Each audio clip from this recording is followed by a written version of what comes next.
What's up, ladies and gentlemen? I am Aaron Nix. This is the Wrestle YouTube channel, and I am back to discuss AEW Dynamite and give you my hot takes and my opinions. Now, as you know, AEW is not my personal cup of tea. I'm much more of a WWE NXT guy.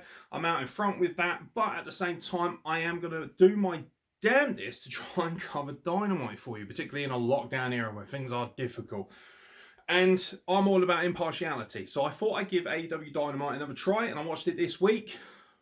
Some things were good, some things were bad. The show opens with Darby Allin defending his TNT Championship against Joey Janela. Now, that sounds on paper to be okay. However, so Darby Allin as TNT champion is fine. I like Darby Allin, a little bit lightweight, but I remember seeing Darby Allin. He was one of my personal favourites when I saw him at Progress Super Strong Style. So ultimately, I thought, okay, fair enough. Him beating Cody is kind of cool. And I remember them having this amazing time limit draw match way back when AEW first started. I'm thinking that genuinely felt like a big turning point in Darby Allin's career. So he's kind of aligned with Sting at the moment, which is fine. A lot of people think he's like a young Sting. I don't personally see the correlation, other than, you know, the semi kind of face paint thing, which some people might kind of link with him. I don't think there's any similarities whatsoever. I never saw Sting work that kind of style. In fact, if anything, he was very different. And obviously we remember Surfer Sting, but another story for another day. He's against Joey Janela. Now, I'm one of the few people who actually likes Joey Janela. I know that people like Jim Cornette, who I've been likened to, which I think is a bit unfair. Like, don't get me wrong, I like Jim Cornette, but ultimately, I'm not that angry, surely. Fuck you! But ultimately, I see Joey Janela and I think, yeah, he's okay for what he is. Do I think he should be in the mid to main card? Not really. Do I think he should be challenging for the TNT title? Not really. The problem with Joey Janela is, and even Jim Ross said this on commentary, and I feel like JR at this point, he's just basically saying what he thinks because he's an angry old man like me. But he's on commentary and he says Joey Janela could be whatever he wants to be. Almost implying, but he chooses to be a bit of a fucking tard, innit? And he's doing this weird thing during his entrance where he's back rolling around, and I just think, if you look and present yourself like you don't take it seriously, why should I take you seriously as a wrestler? And that's probably Joey Janela's biggest problem. If I'm trying to be, non-biased about it and trying to genuinely be objective in trying to describe what's going on with him. For me, it just feels like he's taking the piss a little bit. That being said, he's great in ring, and I thought this match was really good. There was some good technical wrestling involved in this match, which was nice to see. I thought, when I saw Darby Allin and Joey Janela, who kind of have a reputation for being, shall we say, a little bit more extreme, I thought, God, it's going to descend into garbage. But actually it didn't. They kept it moderately good. Most of it was done in the ring. There wasn't a load of garbage stuff outside, which was good, because obviously the main event was going to be obviously a bit of a car crash and a lot of backstage and outside of the ring shenanigans. Of course, you're going to get that when this is no DQ, falls down anywhere. So it was kind of nice to see these guys keep it in the ring for the most part. Phrasing, boom. And for me, I actually thought this was one of the better matches of the night. Good match. You know, Darby Allin retains with a coffin drop, which is nice. There was some, like I say, some good spots in the match. Can't really complain. Fair enough. Decent opener. Cannot give it too much grief. John Moxley cuts a promo backstage or outside in a parking lot, which from what I can tell, judging by his entrance, is kind of where he lives. Mate, you got a perfectly good home with a pregnant wife. Go and stay there. Why are you hovering around the parking lot like some sort of reprobate all the time? But his promo is actually quite good. I used to get on at John Moxley a bit when he was champion of AEW. I felt these matches were actually a little bit lackluster, a bit boring, a little bit samey, you know, the same kind of hardcore spots. They kind of descended very quickly into just garbage wrestling. But ever since then, especially ever since he lost the title to Kenny Omega, who everybody knows I'm not a huge fan of, he just seems to feel a little bit more edgy and legitimate. And his promos, for me, have even been slightly better as well. And I like this promo. Nice to see him holding the United States, the IWGP United States Championship, which of course he's going to defend very soon. I believe New Japan Pro Wrestling New Beginning in the United States against Kenta. That's great. It would have been nice if he'd taken the belt seriously from the get-go. Unless, of course, New Japan actually were holding on to the belt and only recently have they been able to get it over to him, in which case I understand. But I do believe he's been holding that belt for some number of months now, so it would have actually looked even cooler if he was kind of showing off the belt on the alternative TV. It would have given the belt even more gravitas, not just wearing it when Kenta turns up, because then all of a sudden it suits you a little bit more. But still, great promo. Loved it. Felt like a genuine, high-level, main event level talents promo. Then we get into the bit that I don't like. I'm going to be honest with you. So I like Cody Rhodes. I think he's one of the best talents they have. Not just because he came from WWE, but he looks like a superstar. He acts like a superstar. He has a superstar's entrance. But therein lies a lot of the problems. So he is a superstar, but at the same time, him having a separate entrance that no one else has, having that entranceway and the music that's been specifically designed for him, and now he's got Snoop Dogg on the soundtrack as well, it kind of feels like, just because I'm not in the main event and because I've dropped the belt and I'm not kind of taking part in anything too major at the moment, I'm kind of, let's be honest, he thinks he's Billy Big Bollocks, doesn't he? And this match doesn't correlate with a star. So he's tagging up with Lee Johnson, who is apparently the newest member of the Nightmare family coming into this match. He's never won a match. Don't really understand why you would recruit him based on that. What, do you feel sorry for the kid? Don't really get it. Maybe there's other stuff that I'm missing. Maybe something I haven't seen on AEW Dark. But for me, I just thought, well, if you haven't won a match, why should I care about you? Which is a shame, because actually Lee Johnson's in-ring work is fantastic. They're tagging up to take on Peter Avalon and Cesar Bononi. There's nothing wrong with these two guys. They work reasonably well, but they're jobbers.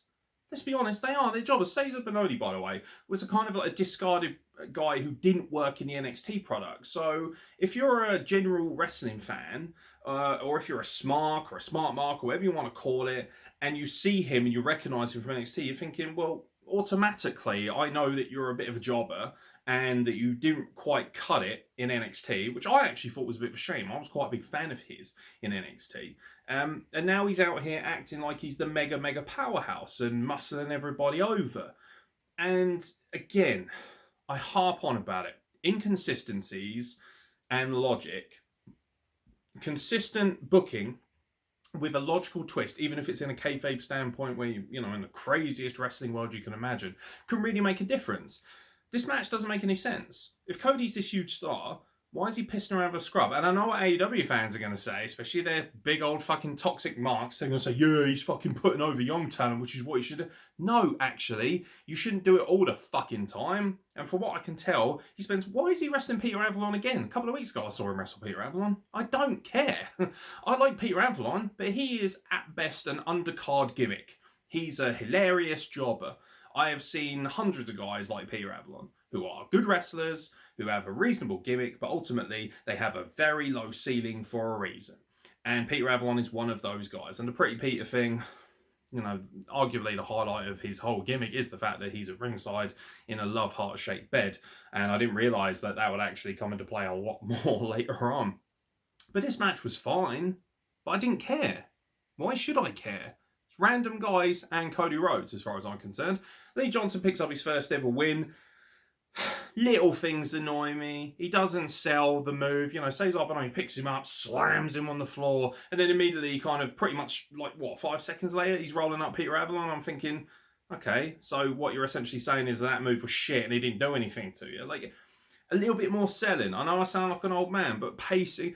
I saw loads of people tweeting about the show saying it had good pacing. I completely disagree, especially in this match. I thought the pacing was poor. I thought a lot of stuff didn't mean anything. They just weren't selling moves, and then they just get to the finish really quickly. It wasn't a terrible match, but it didn't exactly blow my fucking doors off, especially when I am a huge fan of Cody. And if you go back and listen to the podcast when we were covering AEW more prominently, I was always singing his praises about how he felt like a big-time star, and he was helping elevate so many people around him.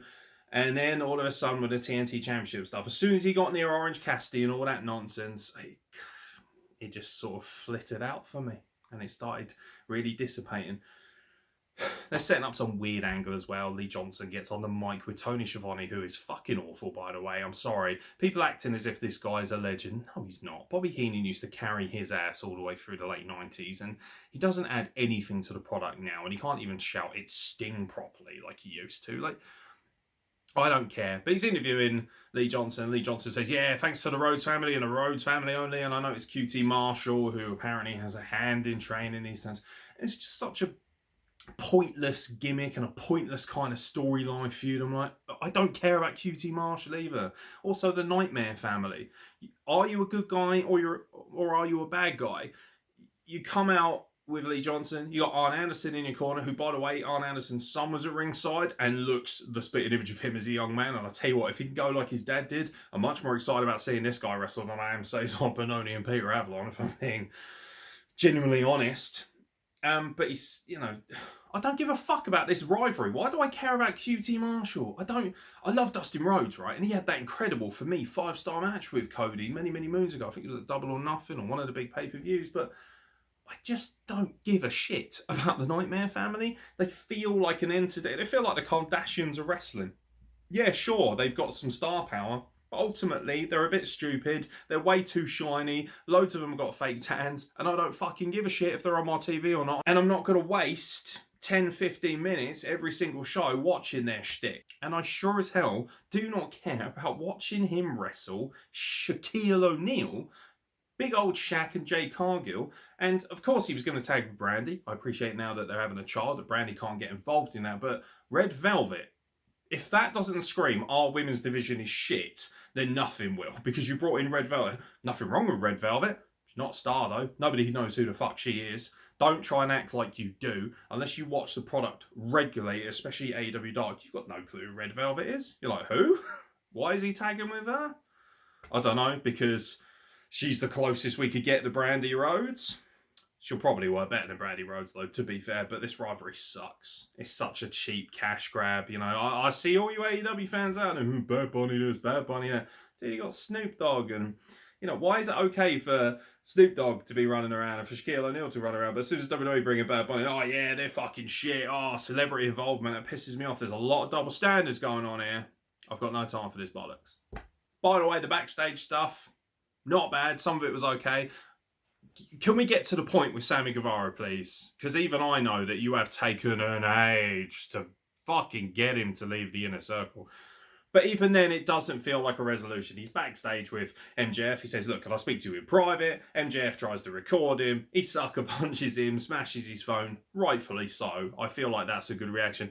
For me, Sammy Guevara is one of the biggest stars they have. He is a ridiculously good-looking guy. He's a world-class worker. He's got wicked charisma. I completely disagree that he's the next Eddie Guerrero. I think that's just fucking lazy on JR's recognition. Like, oh, what, you're semi-Latin and you're very good-looking and can work really well. Oh, you must be Eddie Guerrero. Then fuck off. That's just so lazy to me. And I've got to be honest as well. Here's an unpopular take for you. JR fucking sucks now.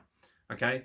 JR is a world-class mind, and no question, he knows more about wrestling than I'll ever learn in my entire lifetime. He could literally forget a finger's worth of knowledge, and that would completely overhaul anything I've ever known about this business. But that being said, I'm not, I don't need to be a fucking expert to tell you that he is bad at commentating. He's shitting on the product during it. And although I find that quite funny, that's not good to a casual fan. If you're a casual audience member tuning into this, like I really am at this point, a neutral fan, and you hear the commentator saying, yeah, well, that was a bit shit. Oh, he didn't bother tagging. Oh, who gives a fuck? As he does so frequently often, why am I supposed to care? And it's not helped by the fact that Tony Schiavone is sat next to him, who looks like he can't dress himself properly. And he's sitting there adding absolutely nothing to commentary other than ridiculous hyperbole. Like at one point, Peter Avalon gets hit with a cutter of some sort or some sort of move. And he's like, oh, he must have broken his neck. Shut up. Jesus Christ. So we're going to say that for every bump. That kind of bullshit, that kind of superlative behaviour, it just makes it even more unrealistic and unbelievable. And it just makes it too carnival for me. I really think that Taz and Excalibur should be the commentary team, and they should just ship out the rest of them because they're a waste of time. And maybe possibly Chris Jericho as well on comms, because he's very funny alongside Excalibur. But I don't think JR has anything to offer on comms. I think everything he can offer this company should be backstage. And I think Tony Schiavone should just get lost, because frankly, I think he's a bit of a fucking joke. Now, I said it. I think Tony Schiavone is a bit of a fucking joke. The Sammy Guevara thing. Just get to the fucking point. Just get on with it, Not everything needs to take a year. It took him so long to have the fallout of Hangman Page and Kenny Omega. By the end, I was exhausted. I was like, oh, God, I need a break from this shit. It just takes too long. I don't mind feuds having, you know, a longer shelf life than the average feud, especially longer than what WWE considers a feud. But fuck me, sometimes you just think, can you get to the point, please, instead of sticking a load of filler in that nobody cares about. Good Brothers and the Young Bucks are backstage as well. Kind of like that, kind of a nice image, just because the Good Brothers spoke mostly. Not a fan of the Young Bucks either. I think they're hilariously overrated, but I do appreciate that they are decent enough workers. They obviously are very good in this business, are obviously very successful. They seem to be able to harness a great deal of the modern day crowd, for good or for bad. But this promo was alright. It wasn't offensive by any means, but it is what it is. Pac, okay? Pac, for me, is the best wrestler in the world. I believe that. Now, I'm not an AEW fan, but even I think one of their wrestlers is the best in the world. I do. I think everything Pac does is incredible. I don't want to see him wrestling the Hollywood spunk Ryan Nemeth. Who fucking cares? Okay, this is Dolph Ziggler's brother, am I correct? I think he was in, again, another washed up, washout from NXT. You keep banging on, and I keep seeing AEW fans banging on about this, saying, yeah, we don't just bring in a WWE talent, we build our own talent. Really? And don't get me wrong, I think Pac is the best wrestler in the world, and you could make a severe exception for him, because come on, he's so fucking talented, it's ridiculous. But Jon Moxley, Chris Jericho, you know, now all of a sudden we're getting guys like Cesar Bononi and Ryan Nemeth. Miro's coming to this product, who of course was Rusev. There's a lot of ex-WWE stuff going around. If you want to say that Darby Allin's TNT champion and, you know, Kenny Omega, who, let's be honest, he's not even your star, is he? NJPW made that star, not you. So, you know, and that's kind of the case with the Elite as well and everybody else. A lot of these guys, pretty much everybody, bar about 2 or 3 guys, made their name elsewhere. So you're not really bringing in that much homegrown talent. Don't pretend you are. Pac goes over Ryan Nemeth. That's fine by me. He should do. He should squash him, which he pretty much did. The only time that Nemeth got any offense in was when he hit that gnarly-ass DDT. You find me a guy who sells a DDT as good as that, and people are going to say, yeah, RVD. RVD's was a great sell, no question. This is on another level, mate. He like bridges, and he makes it look. Now that's a point where you could actually say, Tony Schiavone, holy shit, he broke his neck, because he actually genuinely does look like it. I remember he wrestled OJMO over here, or Michael Oku as he's known on some independents, and Michael Oku gave him that DDT, and I genuinely thought, holy shit, he's broken something, because it was so fucking gnarly. But ultimately, just as I would expect, and just like I wanted, Pac massacred this geezer and made him tap out like a drunk man. Shout out to the ref as well for completely missing the tap out, because he was too busy looking at the other side. Hey. It's the little things. It's the little things. It's not a deal breaker, but when there's loads of them together, then the deals start to break. But, you know, this is great, but a terrible use of Pac. I cannot believe you have Pac, who is apparently the number 3 ranked, whatever that fucking means. You've proven your rankings and stuff. They don't mean shit either. Like, they obviously don't, because a tag team that was 11-2 came in and got walloped by a couple of old guys. Well, one old guy and his weird young guy that he's obsessed with, which I'm about to talk about. But I don't want to see Pac wrestling Ryan Nemeth. Why are you wasting your time on that bollocks?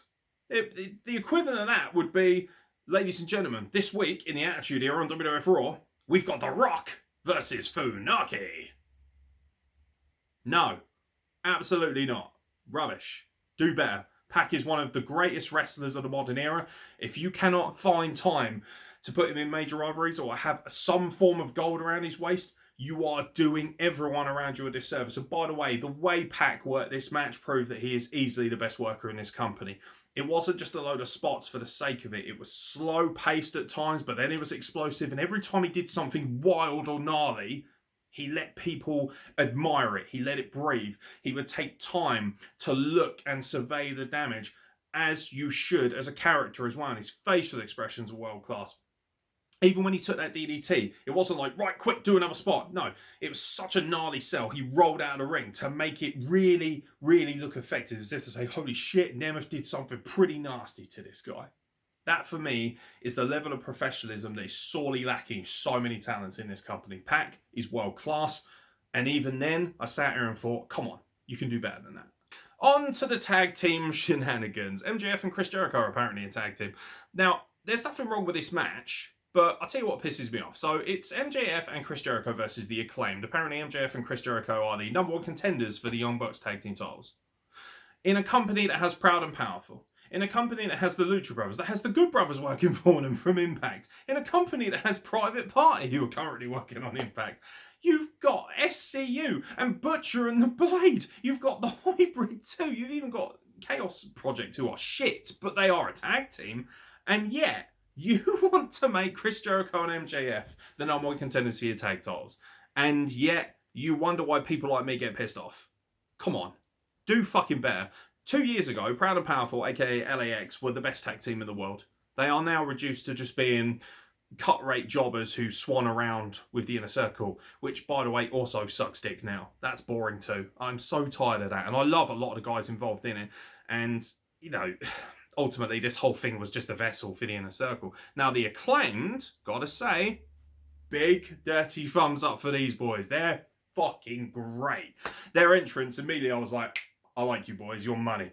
They're like Private Party, but much better. I can't believe I said that because I like Private Party, but these guys come out, they're jacked to the gills, they look like superstars, okay? They present themselves like superstars, and they act like it, and they talk like it, and the rapping, and the way they just annihilated Jericho and MJF, just like that, I thought, brilliant. Crowd was booing them, so I assume they're heels, which doesn't make sense because Jericho and MJF are heels. By the way, another thing as well, I love Jericho's entrance, and I love singing Judas too, but is he or is he not supposed to be the biggest heel in the company, or one of them? So if the fans want to sing it, that's fine. You understand that fans can be smarky and they support faces and heels and whatever. But when you've got all of your wrestlers, all of your jobbers, let's be honest about it, sitting at ringside, not all of them, some of them are great wrestlers who should be doing a lot more. Sonny Kiss, for fuck's sake, there's a talent. Use him a lot more, please. But when you've got so many of these talents, and they're all, the faces are on one side, the heels on the other, and they're both singing the song. Again, okay, I get that wrestling's a work. I get that you shouldn't take it too seriously, but at the same time, when the bad guys just, you know, and when all the good guys who are supposed to be the plucky underdogs, the people who actually have had fights with Chris Jericho as well, when those people are out there singing his song as well, it just looks fucking stupid. And I just sit there as a casual and I think, so is he a bad guy or not? Like, if he's not, fine, tell the fucking audience that. But the audience is telling you something else. Like, I don't get it. I just don't get it. Sorry, maybe I'm just an old man, but I don't get it. I think that's stupid. And if I was in charge of this company, I'd be like, right, if you're a heel, I don't have a problem with you singing this song. If you're a face, shut the fuck up. You're supposed to hate this guy. You're in a locker room with this guy who thinks he's above you. He's attacked some of you guys backstage. Why would you be out there singing his song? You look fucking stupid, as far as I'm concerned. The match, though, was alright. MJF is obviously playing up his rib injury. Oh, Sammy Guevara hurt me. He sucker punched me, because he's so fucking good at being a chicken shit heel. He's the best heel you have by some margin. And I love the fact that he is so... I think, let's be honest, I think he is genuinely a piece of shit. And I'm sure he would tell me to go fuck myself. In fact, he probably will. Someone will tag him in it and he'll tell me to go fuck myself. And ultimately, MJF, you can go fuck yourself too. But you're fucking amazing at what you do. You are easily one of the best heels in the world. And people say that it's just cheap heat. No, it isn't. He's being a genuine heel. Too many of these wrestlers come out, I hate you, you're scum, I'd shit on your parents, blah, blah, blah. And then they go on Twitter, hey guys, what's going on? Lovely to see you. I hope you're all having a good day. And it does, to a certain extent, kill the gimmick, and it does kill the business to a certain extent as well. And that kind of seems to be the MO of a lot of these guys of, let's just expose the business and have a good time. I know the business is exposed, but for instance, when I watch a Marvel film, right, I know it's not actually real, but I still want to enjoy it and be emotionally invested in it. And I can't do that if I just sit there the whole time going, yeah, well, Iron Man doesn't obviously fly, innit? Because there ain't a suit available to him that could do that in real life. That's a waste of time, innit, Barry? Yeah, you're right there, lads, yeah. Like, that's not how it works, okay? Try and make me believe something, even if it's not real. That's the whole idea of fictional-based storytelling. And you're not doing that. This match was great. The Acclaimed looked fantastic. Very excited about these lads. Don't understand why they have to job out to old-time Chris Jericho, who, well, the best one in the world, is really starting to look sluggish and slow. Now, he can still work fine for a guy of his age, but when you're in the ring with these guys in their early 20s, they're flying around and doing all this crazy shit. And also, by the way, what I liked about the Acclaimed was they could do all the crazy high-paced stuff, but they did it at the right pace. That was a really big sign to me that, wow, these kids have really got something special. They could be a talent. Because they know actually what they're doing, and they don't need to just throw everything at the wall every match. And that's another thing about AEW that annoys me.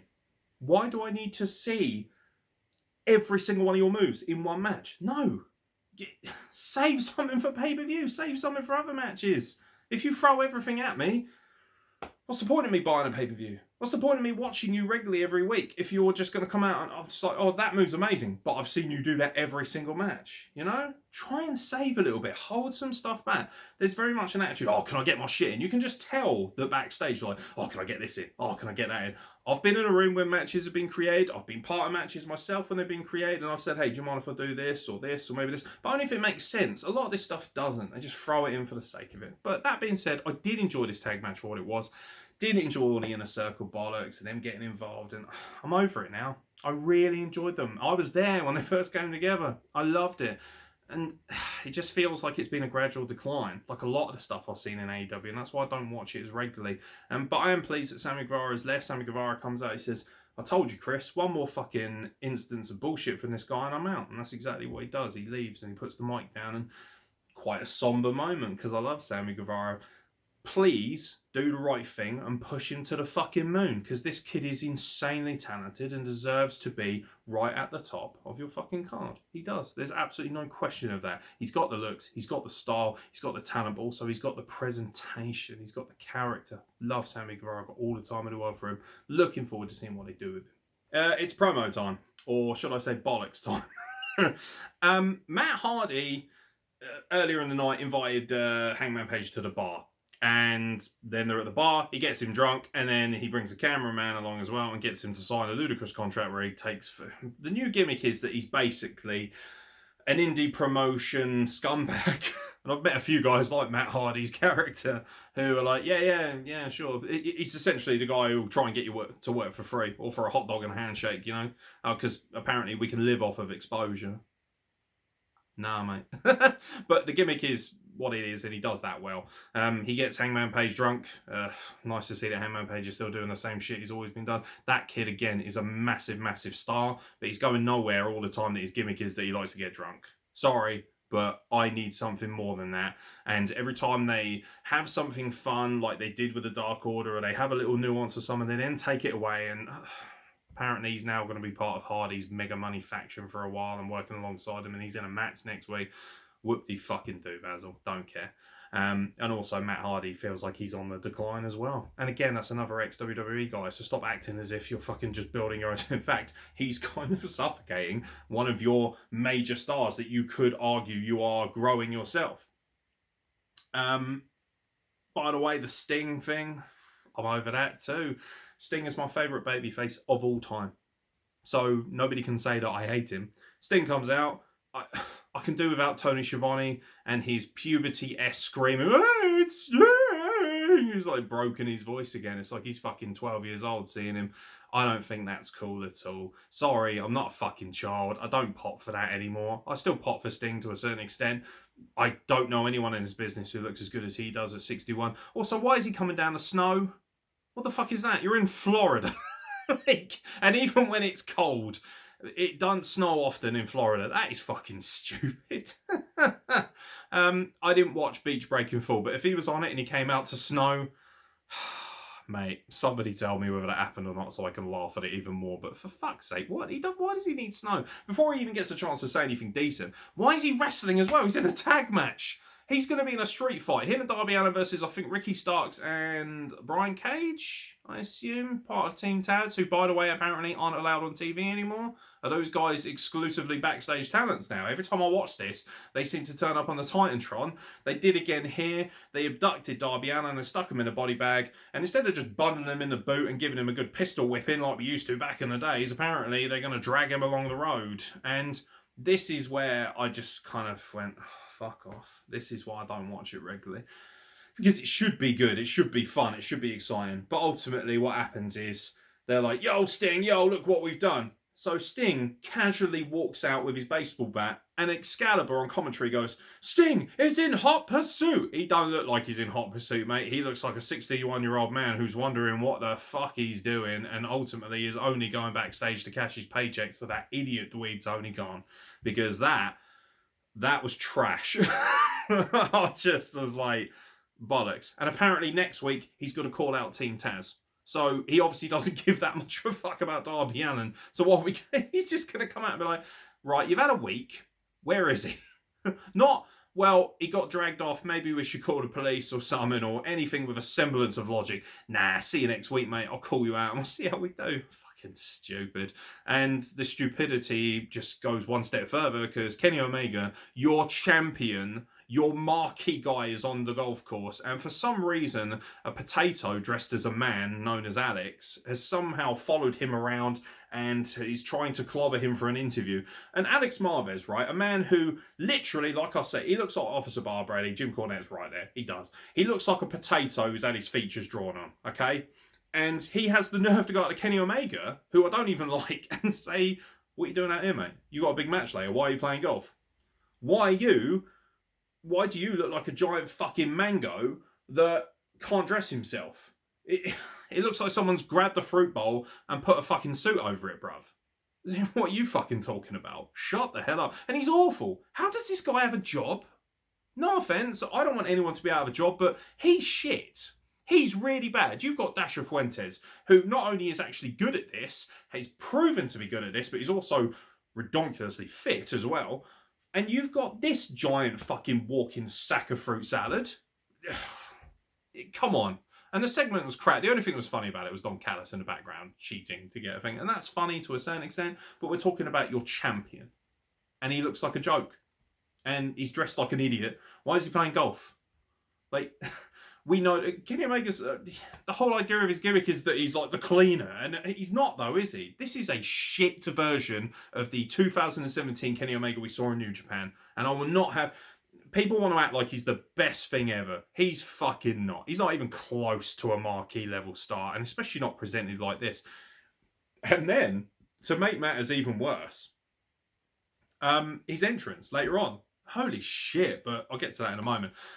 Now, this is where the show kind of took a better turn for me. The women's match was fantastic. I love women's wrestling. Shame I had to wait a good hour and 20 minutes to see it, but I got to see it. This is the first in the US versus Japan tournament bracket. This was the US side of things. So basically they're going to have this big old women's eliminator tournament. I think there's 16 women involved, 8 from Japan, 8 from the United States. Technically, although legit Layla Hirsch, I believe kayfabe is Russian, but it was her versus Thunder Rosa, who is a megastar, but is not AEW star. She was made in NWA. Sorry, gang. But I do like legit Layla Hirsch. I think she's really fucking good. Short, stocky, great base level, clearly a legitimate shooter, which is why she's called legit. She's fucking great, and this match was physical. Every match Thunder Rosa has is so believable. They did away with all the flippy bollocks and the pomp and circumstance, and this was two women trying to legitimately beat the shit out of each other, and I'm here for it. This was fantastic. This was a first round match in the Eliminator. Fucking shame that these women had to meet in the first round, isn't it? Because ultimately, these are two women who could be in the final. Spectacular stuff, actually. I really enjoyed this match. They kick the crap out of each other. Thunder Rosa is so physical. Apparently a lot of people have complained about her being stiff, but I don't give a shit about that, because wrestling should look fucking real. It shouldn't look like a fucking ridiculously over-the-top choreographed gymnastics routine as far as I'm concerned. Hey, and I love MSK and other flippy teams, so you can shut your mouth. It's the way it's done. But I love this. Thought it was fan-fucking-tastic. Some really good moves. For her size, for her to be able to pull off the kind of moonsault she does, even though she kept missing it, Layla Hirsch really impressed me. Thunder Rosa is beautiful in every sense. I love the makeup. I love the presentation. There's a real honesty about it. It feels very authentic. Very kind of Dia de los Muertes, you know, the Day of the Dead stuff. Apologies for my terrible pronunciation. But I really like it, and I really like her. You know, everything about her is fucking superb, actually. A little bit of a crush, but who doesn't? Come on, she's fucking fantastic, and she just feels like a next level competitor, and I'd be very surprised if she doesn't make it all the way to the end, because she really feels like somebody who should be winning this kind of tournament. And I will say one thing, I will be watching YouTube on Monday. I'm very excited to see what the Japanese side of the women's bracket will do. I will be covering it for this podcast because, frankly, I love women's wrestling, and this is the first time that it feels like they've given a real shit about it. And come on, you've got some really special talents there, including some of the great talents from Stardom. I'm very excited to watch those matches, and I will be covering them, so make sure you get in contact if you've got any thoughts on that, so I can share those on that podcast too. That'll be on Monday, obviously. And then the main event, which, to its credit, I actually really liked. I didn't think I was going to. I thought, oh, here we go. I'm not the biggest fan of Kenny Omega, but I will say one thing. He is a fantastic athlete, and he is a world-class worker, but at the same time, that he has these stupid habits. And I don't know if this is because he's now wrestling in North America, and this match was a really good example of it. What he does in ring is great. I love the V-trigger. For me, it's the most explosive move. You know, it really is the kind of out-of-nowhere move that it should be. And it feels quite legit in its own right. It looks like a proper MMA strike. Problem is, Kenny Omega, everything he does is so over the top. He can't just club you on the back or, you know, double axe handle. He's got to go, huh, and then do it. Like, what's that? Why are you doing that? Why are you being so ridiculously flamboyant and over the top? It makes you look like a, I don't know, some sort of fucking flamboyantly, suspiciously homosexual mime artist, you know? And there's nothing wrong with that, but this is wrestling, mate. You're supposed to be the champion. You're supposed to be the cleaner. You're supposed to be an assassin, and you're out there going, woo, with your bootlegs. It's a little bit ridiculous. He's tagging up with Kenta, another guy who people will recognise as Hideo Itami from NXT. I know he made his name in New Japan, and all the New Japan marks are going to come for me, and I love New Japan, by the way, and I'm really making a vested interest, thanks to my boy Tanvir, who's a big fan of New Japan. I'm really making an interest in trying to watch it more, but I don't give a shit about Kenta. He just looks like a small Japanese guy. He's not a big star for me. I think Tama Tonga's a bigger star. I think Naito, Tanahashi, obviously, Okada, Tomohiro Ishii. List goes on. There are so many guys that, you know, Hiroki Goto, guys like that. I'd much rather see them than I would Kenta. And just because he's in the Bullet Club and he's got a go to sleep shirt and he does the go to sleep that obviously was made much more popular by CM Punk, even though, and I know Hideo or Kenta or whatever you want to call him was using it first, but come on, most people when they see a GTS think CM Punk, and that's not because he was better at it, it's because he was on the mainstream. Those are just facts. Sorry if you're hurt by that, but that is what it is. But this match was fun, but it descended into farce. And this is what annoyed me. I love backstage brawling. I don't mind a bit of garbage wrestling, and I get that I was going to get a lot of this because they were upfront about it. It's false count anywhere, it's no DQ, Don Callis is on comms. You know it's going to descend into shenanigans, but it just went on for too long. There was too much bollocks. So they split outside, that's fine. By the way, Lance Archer and John Moxley, who of course were their opponents, I've actually really enjoyed them. And I love Lance Archer. He should be doing more. There's another guy who should have been world champion by now, in my opinion. And I really like his pairing with Jake Roberts too. He just looks fucking amazing. I still maintain that him and Madman Fulton are the same person. Very suspicious. I've never seen them in the ring together. Or nonetheless, they should be an amazing tag team. They should be fucking destroying people in the IWGP tag team tournaments. You know, the whatever they call it, the Super Tag Cups or whatever. But whatever they call it over there, put them in a tag team because they're fucking epic. But like I say, this match just descended into farce. You know, why is he choke slamming him on a love bed? That's again, it's your champion, and it's not a bed. Also, it's a bed. Why are you selling it like? Oh my god, come on, mate. We've all power bombed a partner on a bed. Jesus Christ! I know so many people who are parents who, you know, have been pissing about and power bomb their kid on a bed or whatever for whatever reason, or a sofa. You know, fuck's sake. You got all this stuff out there and you power bomb him on a bed. Peter Avalon getting a GTS was kind of funny. Kenta was just out there like a hired gun, that's fine. Then they start working their way to the kitchen and then it starts getting ridiculous. John Moxley, right? I'm a legitimate badass. I'm a deathmatch guy. Do you know what would really make an effect here? Potatoes, bruv. Sweet potatoes, which is, I'm pretty sure what he was hitting Kenny Omega when I was like, oh Lord.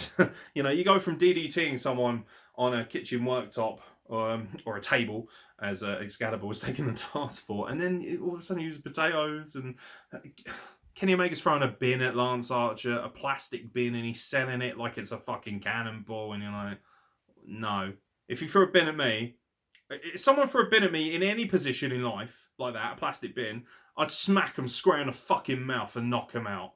I would. So in why in God's name should 6'8", 6'8" plus Lance Archer fucking sell a bin from old Poodlehead? Nah.